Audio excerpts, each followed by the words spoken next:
আজকে এই পথ প্রকৃতি ও প্রাণের একটা ভ্রমণ অনুষ্ঠানে হঠাৎ করে আমি পেয়ে গেলাম রাজকুমার দেবনাথকে। ওনার সঙ্গে পরিচয় হয়ে আমার দুর্দান্ত লাগলো। মানে উনি এইভাবে একটা শিল্পকলাকে এখনও বাঁচিয়ে রেখেছেন এই বাংলায়। আমার সত্যি মন ভরে গেল এটা দেখে। এটা হচ্ছে বাঁশির পুতুল।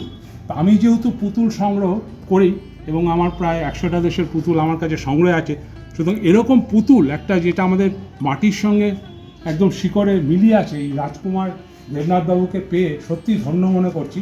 ওনার পুতুল হচ্ছে বাঁশির পুতুল।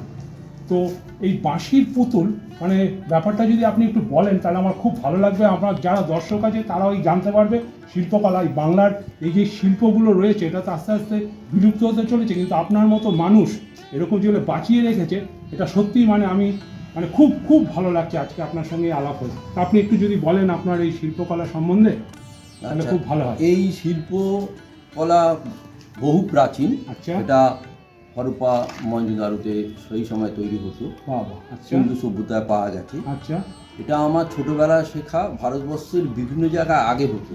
আচ্ছা কালক্রমে এটা হারিয়ে গেছে, কিন্তু আমি ধরে রেখেছি কারণ এই বাঁশি বানাবার যে আনন্দ সেটা আমি প্রতিদিন পাই। সেই জন্য প্রতিদিন আমি তৈরি করি এবং ভবিষ্যতে আরও যাতে নতুনভাবে তৈরি করা যায় সেটাও চেষ্টা করব। আর এইটা ছোটদের এই বাঁশি বাজিয়ে খুবই আনন্দ হয়, বড়রাও বাজাতে পারে। সম্পূর্ণই হাতে তৈরি, এঁটেল মাটি দিয়ে তৈরি, আর 2-3টে কাঠি লাগে। আপনি এটা কতদিন থেকে বানাচ্ছেন? এটা আমি ছোটোবেলা থেকে বানাই, আমার শৈশব থেকেই, আমি যখন পড়ে পড়ি সেই আচ্ছা, সময় থেকেই আচ্ছা। তৈরি করা। আচ্ছা পরবর্তীকালে এইটা যে বিক্রি হবে সেইটা জানতে পারলাম আমি বড় হয়ে পৌষের মেলায় নিয়ে বসেছি। সত্যি এটা তো দারুণ জিনিস। রামকৃষ্ণ মিশন গোল্ড পার্কে, ক্যালকাটা প্রেস ক্লাব, এখন বিভিন্ন জায়গায় আমাকে অনুষ্ঠানে ডাকে। খুবই আমি গর্বের, আমার আনন্দ হয় যে এত লোক এই সামান্য একটা বাঁশি পুতুল পছন্দ করে, আনন্দ করে কেনে এবং সংগ্রহ করে। এইটা আমার খুবই আনন্দিত, আমি গর্বিত। আপনার ইতিহাসে যে পুতুলটা এটা কি পুতুল নামে আচ্ছা, আপনি এই বলেন? যে বড় পুতুলটা হ্যাঁ। হাওড়ার বিখ্যাত হচ্ছে রানী পুতুল। রানী পুতুল, রাইট। সেই ঘোড়ার মধ্যে রানী পুতুলকে আমি বসিয়েছি, আচ্ছা। যেন উনি যুদ্ধে যাচ্ছেন।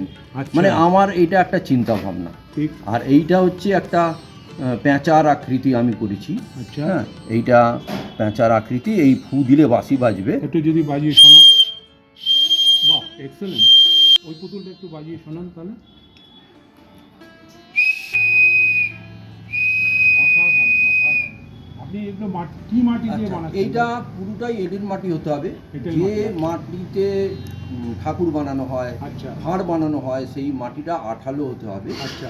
এবং পুরো কাপড় পরিষ্কার করে তারপরে এটাকে বানাতে হবে এবং কাঁচা অবস্থায় ফু দিতে হবে, দিলে পুড়িয়ে তারপরে ফু দিলে বাঁচবে। ও তাহলে কাঁচা অবস্থায় আপনি এটা হচ্ছে কাঁচা অবস্থায় ফু দিয়ে বানানো। আচ্ছা। আর এই তারপরে পোড়ানো। কিন্তু এটা তৈরি করার পর হ্যাঁ। মানে সঙ্গে সঙ্গে রেখে দিতে হবে, নাড়াচাড়া হলে আর বাঁচবে না, কারণ এটা একটা অঙ্ক। ম্যাথমেটিক্যাল। হ্যাঁ, ম্যাথামেটিক্যাল অঙ্ক, মানে সেই অঙ্কটা ভুল হলে কিন্তু আর বাঁচবে না। মানে দেখতে মনে হয় খুবই সহজ, কিন্তু অঙ্কটা মানে রোজ যদি তৈরি করি তবেই অঙ্কটা রপ্ত হবে। মানে একটা সাউন্ড ফিজিক্স এর মধ্যে আপনি হ্যাঁ, এটা হচ্ছে একটা সাউন্ড ফিজিক্সের মধ্যে আছে। Right, right. মানে আর এটা মাটির মধ্যে যে প্রাণ আছে, এই ফু দিলে বাঁশিটা বাজলে মনে হয় যেন এটা একটা জীবন্ত মানে এতে এলো, মানে যে পুতুলে প্রাণ আছে এইটা থেকে একটা শব্দ সৃষ্টি হচ্ছে, এইটা একটা পাওয়া। আর বহু মানুষ এটা আনন্দ করে নেয়, বাচ্চারা তো খুবই আনন্দ পায় এই ফু দিলে যে বাঁশি বাজে, সেইটা একটা। আর মাটি বলে এর একটা আলাদা গুরুত্ব আছে। আচ্ছা। প্লাস্টিক অন্যান্য তো বাঁশি আছে, কিন্তু মাটি এবং পুরোটাই হাতে বানানো। এরপরে আমি একটা মাটি দিয়ে তৈরি করে দেখিয়ে দিচ্ছি। মাটি দিয়ে দেখাবেন? ঠিক আছে, দেখান।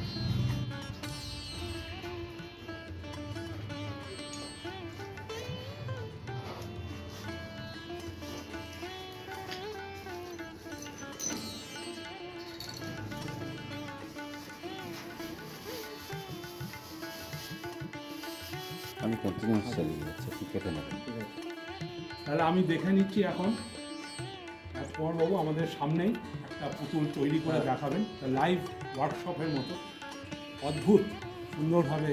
এটা একটা এঁটেল মাটি, ঠিক। অল্পই মাটি, আচ্ছা, যতটা পারবো চেষ্টা করব। হ্যাঁ কারণ স্বাভাবিক এখানে মানে বাঁশি বাজানোটা একটা তো ব্যাপার, সেইটা ব্যাপারটা অঙ্কটা মিললে বাজবে। হাঁসের প্রকৃতি হলো। হ্যাঁ, এটা একটা হাঁসের আকৃতি আমি আনার চেষ্টা করছি, আচ্ছা অল্প সময়ের মধ্যে যতটুকু আসে। আচ্ছা, এক্সেলেন্ট।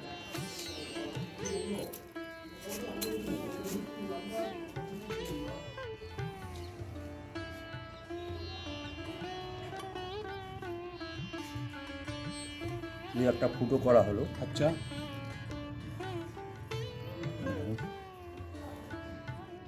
একটা নিচে ফুটো আর একটা উপরে। ও আচ্ছা, বাহ এক্সেলেন্ট।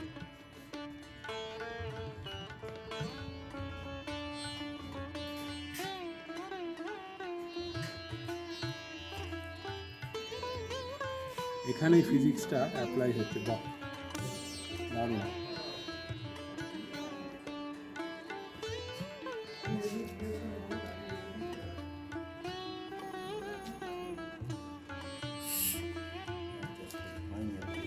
আচ্ছা, কারণ ওনাকে আরেকটু অ্যাডজাস্ট করতে হচ্ছে, এই যে এইটাই time। ফিজিক্সটা অ্যাপ্লাই করছেন, হ্যাঁ, এইটাই এটাই বিউটি অফ দ্য পুতুল।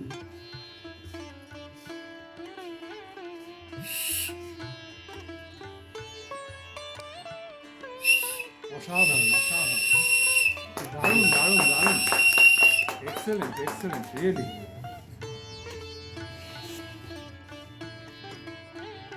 ওই চোখটা হবে, দানা হবে। এবার হচ্ছে ফিনিশিং টাচ। ও সত্যি এরকম একটা লাইভ ডেমনস্ট্রেশন দেখতে পাবো, এটা সত্যি ভাবার বাইরে। এত সুন্দর এইভাবে আপনি তৈরি করছেন, এটা সব মানুষ জানা উচিত এই ব্যাপারটা, বিশেষ করে যারা আমার মতো পুতুল নিয়ে ইন্টারেস্টেড, তাদের এটা তো নিশ্চয়ই জানা উচিত।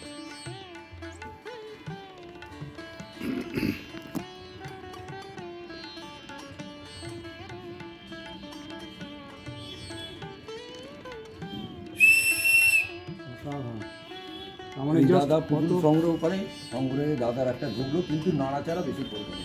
তারপরে এটাকে আপনি শুকিয়ে নিয়ে তারপরে এটা পুড়িয়ে নিচ্ছেন। এটা আপনি পুড়িয়ে নেবেন যেখানে খুশি। তার মানে আমরা দেখলাম কত ছোট, মানে কত সিম্পল ইনস্ট্রুমেন্টে ওনার মতো এত বড় শিল্পী এরকম একটা সুন্দর জিনিস তৈরি করলেন। এই বাঁশি পুতুল রিয়েলি আমার কিন্তু এতটা জানা ছিল না। আজকে এই শিল্পকলাকে দেখে আমি সত্যিই মুগ্ধ হয়ে গেলাম। এরকম মানুষ আরও যদি আমরা খুঁজে পাই, আরও আমার চ্যানেলে লোকের সামনে তুলে ধরবো।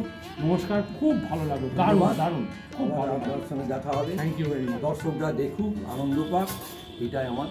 Please like, share and comment on this video.